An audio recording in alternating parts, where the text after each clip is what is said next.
ഈ സൈഡൊക്കെ പൊട്ടിപ്പോന്നിട്ടുള്ള കണ്ണാടിയെ കഴിഞ്ഞ തവണ വീട്ടിൽ പോയപ്പോൾ എടുത്തോണ്ട് വന്നതാണ് കേട്ടാ. ഈ പൊട്ടിപ്പൊളിഞ്ഞ കണ്ണാടി എടുത്ത് കളഞ്ഞൂടെ അമ്മയെന്ന് ചോദിച്ചപ്പോൾ അമ്മ പറഞ്ഞു ഞാൻ ഇതിൽ നോക്കിയിട്ടാണ് ഇപ്പോഴും പൊട്ടി തൊടാറ്. അപ്പൊ ഞാൻ വിചാരിച്ചു എന്നാ പിന്നെ ഈ കണ്ണാടിയിൽ നിന്ന് മേക്ക് ഓവർ ചെയ്തെടുത്തിട്ട് അമ്മയ്ക്ക് തന്നെ കൊടുത്താലോ എന്ന്. അങ്ങനെ കണ്ണാടി എടുത്തോണ്ട് പോന്നിട്ട് ഒരു കാർഡ്ബോർഡിന്റെ മുകളിൽ കറക്റ്റായിട്ട് വെച്ചിട്ട് ആ അളവെടുത്തിട്ട് കാർഡ്ബോർഡിനെ ഇങ്ങനെയൊന്ന് കട്ട് ചെയ്തെടുത്തു.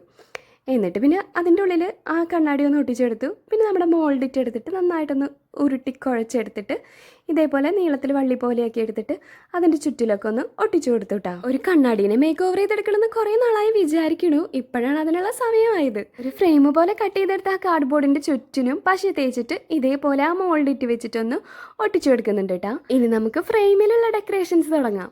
ആദ്യം തന്നെ കണ്ണാടിയുടെ ചുറ്റിലായിട്ട് കുഞ്ഞു കുഞ്ഞു ബോൾസിൻ്റെ ആയിട്ട് വെച്ചിട്ട് ഒട്ടിച്ചു കൊടുക്കുന്നുണ്ട്. എന്നിട്ട് അതിൻ്റെ സെൻറ്ററിലായിട്ട് ഈ ഒരു ടൂൾ വെച്ചിട്ട് ഒരു കുഞ്ഞു ഹോൾ ഇട്ട് കൊടുക്കുന്നുണ്ട് കേട്ടോ.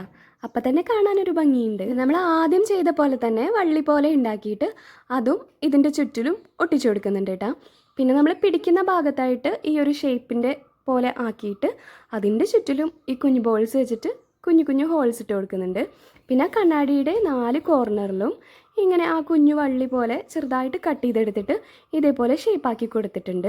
പിന്നെ അതിൻ്റെ ഉള്ളിലായിട്ട് കുഞ്ഞു ഹാർട്ടുകൾ പോലെ ഉണ്ടാക്കി വെച്ചിട്ടുണ്ട്. പിന്നെ സെൻറ്ററിലായിട്ട് ഒരു ഫ്ലവറും വെച്ച് കൊടുത്തു. നമ്മൾ ആദ്യം കുഴച്ചെടുത്ത മോൾഡിറ്റൊക്കെ ഉണങ്ങി നല്ല കരിങ്കല്ല് പോലെ ആയിട്ടുണ്ട്. അത് കാരണം അതുകൊണ്ടൊന്നും ഉണ്ടാക്കാൻ പറ്റാത്ത കാരണം ഞാൻ നമ്മുടെ സ്വന്തം ഹോം മെയ്ഡ് ക്ലേ എടുത്തിട്ടുണ്ട് കേട്ടോ. ഇനി ഇത് വെച്ചിട്ടാണ് കേട്ടോ നമ്മുടെ ബാക്കിയുള്ള പണികളൊക്കെ ചെയ്യാൻ പോണത്. ഇത് വെച്ചിട്ടും നമ്മൾ ആ നേരത്തെ ചെയ്ത പോലെ ആ ഡിസൈനിൽ അതിൻ്റെ താഴ്ഭാഗത്തേക്ക് എത്തണ വരെ വെച്ച് കൊടുക്കുക. അതായത് സെൻറ്ററിലുള്ള ആ ഫ്ലവർ വരെ 2 സൈഡിൽ നിന്ന് വെച്ച് കൊടുക്കുന്നുണ്ട്. പിന്നെ നമ്മുടെ ആ ക്ലേ ഒന്ന് പറത്തിയെടുത്തിട്ട് ഇതേപോലത്തെ കുഞ്ഞു ഫ്ലവറിൻ്റെ മോൾഡ് വെച്ചിട്ട് ഒന്ന് കുറച്ച് ഫ്ലവേഴ്സ് ഉണ്ടാക്കി വെക്കുന്നുണ്ട്. വെക്കേണ്ടതെന്ന് പ്രത്യേകിച്ച് ഐഡിയ ഉണ്ടായിട്ടൊന്നുമല്ല ഉണ്ടാക്കിയത്, എവിടെയെങ്കിലുമൊക്കെ ഒന്ന് വെച്ച് കൊടുക്കാമെന്ന് വിചാരിച്ചിട്ടാണ് കേട്ടോ.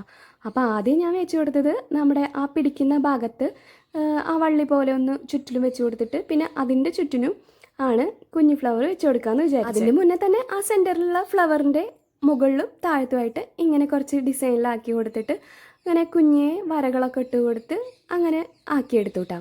പിന്നെയാണ് നമ്മുടെ കുഞ്ഞിപ്പൂക്കളൊക്കെ ഒട്ടിച്ചു കൊടുത്തിട്ടുണ്ടായിരുന്നത്. എന്നിട്ട് നമ്മുടെ കുഞ്ഞിപ്പൂക്കളൊക്കെ ഫുള്ളായിട്ട് ഒട്ടിച്ചു കൊടുത്തു. എന്നിട്ട് അതിൻ്റെ അടിഭാഗത്തും നേരത്തെ ചെയ്ത പോലെ ഒരു ഡിസൈനിലാക്കി കൊടുത്തു. പിന്നെ ഉണ്ടായിരുന്ന ഗ്യാപ്പിലൊക്കെ എന്തൊക്കെയോ ഡിസൈനൊക്കെ വെച്ച് കൊടുത്തു കേട്ടോ. പിന്നെ കുഞ്ഞിപ്പൂക്കൾ അവിടെ ഇവിടെയൊക്കെ ആയിട്ട് വെച്ച് കൊടുത്തു. ആ ഹാർട്ടിൻ്റെ അപ്പുറത്തും ഇപ്പുറത്തുമായിട്ട് 2 വീതം വെച്ച് കൊടുത്തു. പിന്നെ ഉണ്ടായിരുന്ന ഗ്യാപ്പിലൊക്കെ കുഞ്ഞിയ ബോൾസ് വെച്ച് കൊടുത്തിട്ട് ഇതേപോലെ ഒരു ഷേപ്പാക്കി ആക്കി കൊടുത്തു കേട്ടോ. പിന്നെ ഇതിന് കംപ്ലീറ്റ് ആയിട്ട് നമ്മൾ ബ്ലാക്ക് കളർ പെയിൻറ്റ് അടിച്ചു കൊടുത്തിട്ടുണ്ട്. എല്ലാ ഗ്യാപ്പിലും നന്നായിട്ട് അടിച്ചു കൊടുക്കുക. എന്നിട്ട് അതിൻ്റെ മുകളിൽ ഗോൾഡൻ കളറിലുള്ള അക്രിലിക് ഡസ്റ്റ് ഒന്ന് ഡസ്റ്റ് ചെയ്ത് കൊടുത്തിട്ടുണ്ട്. അമ്മയുടെ പൊട്ടിപ്പൊളിഞ്ഞ കണ്ണാടി ഇങ്ങനെയൊക്കെ തിരിച്ചു കൊടുക്കുമ്പോൾ അമ്മയ്ക്കും ഭയങ്കര സന്തോഷമായിരിക്കും. അപ്പോൾ ഇഷ്ടപ്പെട്ടാൽ ലൈക്കും സപ്പോർട്ടും മറക്കരുതേ.